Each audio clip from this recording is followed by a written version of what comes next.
তো hello guys, তো আজকে আমি আবার চলে আসছি আমাদের খামারে। তো এই দেখেন বাচ্চাগুলো। তো আজকে আমরা বাচ্চাগুলোকে একটা স্যালাইন খাওয়াবো। মনে করেন এটা স্যালাইনটা কিরকম, মনে করেন এই স্যালাইনটা খাওয়ালে মনে করেন ঠান্ডা লাগবে না, বাচ্চাগুলো ঠান্ডা লাগবে না এই স্যালাইনটা খাওয়াইলে। তো মনে করেন আমি এখানে ভিডিও করতেছিলাম।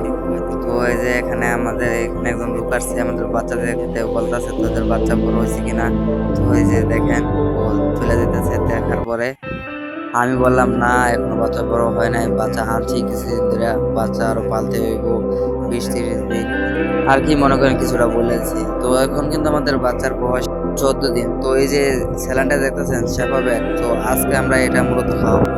তো এই যে পায়রা দেখেন, এই পায়রা কিন্তু আজকে খেয়াল আইছে, দেখছেন।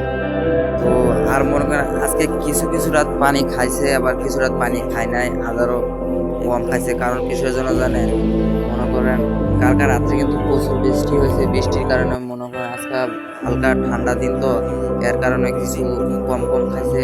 আবার এইগুলা মনে করেন শব্দের ভিতরে রাখতে পারবেন না। আর এখন তো বোর্ডারের লাইটগুলো জ্বালাইতে হয় না। এই যে দেখেন বোর্ডারগুলো লাইট কিন্তু এখন নেবাইল বর্তমানে। এখানে কিন্তু 4টা বোর্ডার আছে। এখন গরম গরম মনে করেন এর জন্য, দিনে তো গরম পড়ে, এর জন্য বোর্ডারগুলো জ্বালাইতে হয় না, দেখছেন। এই বোর্ডারগুলো জ্বালাইতে হয় মনে করেন বাচ্চাদের সময়, মনে করেন ছোট থাকে, মনে করেন ওই সময় 10-12 দিন পর্যন্ত বোর্ডারগুলো জ্বালায় রাখতে হয়। এই বোর্ডারগুলো তখন নিবানো যায় না, তখন মনে করেন দিনে নাও জ্বালালে চলবে, কিন্তু রাত্রে জ্বালায় রাখতে হবে, এখনো জ্বালাইতে হবে। তো আদারটা দেখছেন খাইলাইছে কিন্তু।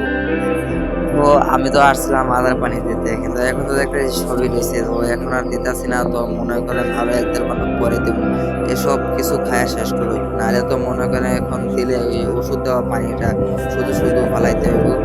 এতটুকুই মনে করেন, এর জন্য মনে করেন আরো 1-1.5 ঘন্টা পরে আমি পানি আদার দেওয়া যাবো।